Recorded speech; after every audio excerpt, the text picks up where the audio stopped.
What is up, guys? Welcome back to the channel. So glad to have you. Today we're talking about winter bass fishing. We're going to talk about where the fish go, how to effectively target them, and just everything, the ins and outs of winter bass fishing. Just trying to fill you guys in on my knowledge. And winter bass fishing, I'll just be straight up with you, it can be challenging sometimes, and I'm not always the best at it, but I do have some knowledge that I feel will help you guys in targeting bass. But first, before we hop into the video, these are subscriber catches of the week. It's been a video or two since I've done these. I'm really going to have to get back to doing these a little bit better, but I really appreciate everyone for sending in their pictures. And if you want to see your picture on the channel, all you have to do is just send it to me on Instagram, and my @ is @fishingwithtate, or you can email me at baitwithtate@gmail.com, and I'll do my best to get y'all up here. I do have a little bit of a line, but I will be sure to get y'all up on the channel. So if you want to submit it, just do that, and yeah, I'll try to get you up. I said that like 5 times. But back to the video. We're talking about winter bass fishing. So when we're talking about any kind of season, the first thing that you should worry about before you talk about baits or presentations, whatever, you should worry about, where am I going to find bass? Where am I going to have the best opportunity to drop a bait in front of a fish? And here's the answer. So in winter time, you know, the water levels are being drawn down or already drawn down when you're in the winter, and they're the lowest that they're going to be all year round. And a good majority of fish are going to be looking for stable water. And because of that, a lot of fish move out to deeper water. But here's the thing. Here's something you got to keep in mind. A lot of people think deeper water is far from the bank. That is not always the case. For example, bluff walls. One of my favorite things to fish year-round. Summer, winter, spring, year-round. It could go from the bank down to 50 foot, the bank down to 30 foot, all the way down to 100 foot. You know, just whatever it is in your fishery. That is a great place for fish to stay. They can just go up and down with the water levels. They're not really moving as much horizontally, but they're just going up and down that wall. So that's just an example. Deep water does not mean distance from the bank, so that's something to keep in mind. But you do want to keep in mind some of your offshore structure, long points, ledges, stuff like that, because those fish will also be relating to that. So if you're not comfortable with fishing offshore, it might be a great time to learn to do that. And this year I've actually got a little bit better at myself. So don't be afraid to get out there and challenge yourself and fish offshore. So yeah, a lot of fish are moving out to deeper water, but the next thing that I want to talk about is cover, and specifically hard cover.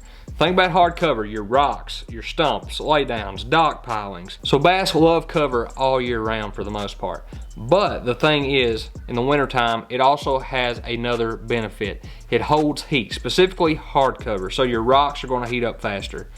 Stumps that are sticking out of the water, particularly stumps or stick-ups that are coming out of the water.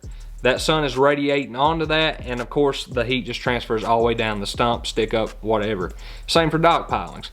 So those are things that you can even target shallow and give yourself the best opportunity to catch more bass in the winter. Now if you can put the two things that we just talked about, if you can take fishing deep and hard cover and put those together, then you are giving yourself an even better opportunity. If you can find cover on deep structure, you have given yourself a great opportunity to get in front of some fish.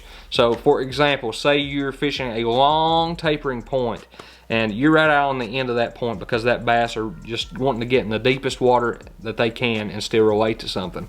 And on that point, you find some stumps, a rock pile. Those rocks are going to have a little bit more heat than everything else, so the bass are staying on those rock piles because security and also because of temperature. They're wanting that little bit of heat that is radiating off those rocks. Now if you don't have a fish finder, it might be a little bit more challenging, but the thing is you can still kind of figure out some clues to kind of help you in the winter. Well, all you have to do, there's a website actually where you can get on there and look at contour maps, and I'll leave that link down in the description, so make sure to go check it out. It's a great tool. I use it like pretty much every other day to kind of find spots on different fisheries. And then what you can do is kind of figure out, you know, okay, there's a point. Kind of examine the bank, or even Google Maps. If you can go back on dates in Google Maps and kind of see when the water was down, you might be able to identify some rock piles, some stumps, laydowns, different things on that point, and effectively fish those points just as good as if you had a fish finder. But you can also look at the bank and kind of tell what kind of terrain, what kind of cover or structure might be on that point, whatever you're fishing, hump, whatever.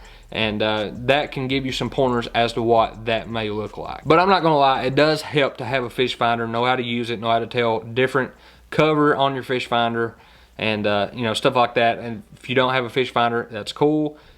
Might be a little bit more challenging, but you can still get it done. Okay, so we talked about where to look for fish, cover to target fish. Let's talk about the kinds of baits. So what you have to think about right here is there's kind of two different approaches that I plan to take this, or maybe even three approaches that I plan to take this winter.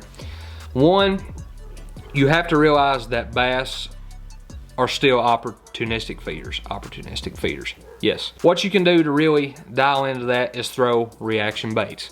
Yeah, I know it goes against what most people think about winter fishing. Most people think you just slow down, drag something, whatever, but you can still get that reaction bite. Like I said, you can target those areas that we just talked about.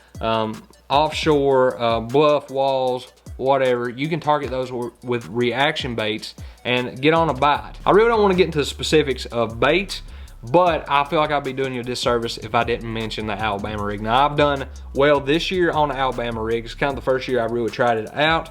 But from what I hear and everything I can tell, as the water temperature continues to cool down, that bait will absolutely kill, and that is a great reaction bait for you guys to try out this winter. So don't be afraid to throw some reaction baits in the winter. Now, on the opposite end of the spectrum, we do have what I usually think of when I think of winter bass fishing. Slow, football jig, Carolina rig, stuff like that. Just really slow bottom baits to really keep a bait in front of a fish's face for a longer period of time. Bass are just more lethargic in the winter. It's just how it is. It kind of sucks, but that's just how it is. If you can't get them with a reaction bait, you're gonna have to slow down. You're gonna have to put it right in front of their face and just let it sit there and let them think about biting it long enough till they decide to bite it. Ned rigs, drop shots, bottom baits, those are the things that you're gonna want to throw, okay? And when you're doing that, you kind of want to dial down on maybe the presentation. And what I mean by that, you don't want to be as aggressive. You don't want to be as aggressive with your trailers. You don't want a lot of flap. This time of year, I'm probably not going to use the Rage Crawl as much. I'll go with a chunk, something that don't have as much flap. When the fish looks at it, is eyeballing it on the bottom. It's not thinking, oh man, I'm gonna have to use a bunch of energy to get this meal. It sees something that is not intimidating, something that's not moving real quick, and ideally it's gonna stay there long enough, and the bass is gonna make a decision to finally eat that bait. One last presentation we'll kind of talk about, and I think that's probably everything that I need to talk about in this video. I'm sure there's probably something else. That is vertical fishing. That's something I've kind of got into this year. And again, that goes back to using electronics, being comfortable with your electronics. It would be pretty tough and a lot less efficient without a good fish finder, especially on your front at your trolling motor. And I've just recently bought a trolling motor with spot lock, and that is going to be absolutely huge, and it's been great for helping me get on those vertical fish. Right now, I go to the lake, I catch 1 to 2 fish about every single time by fishing vertically, a drop shot or a spoon.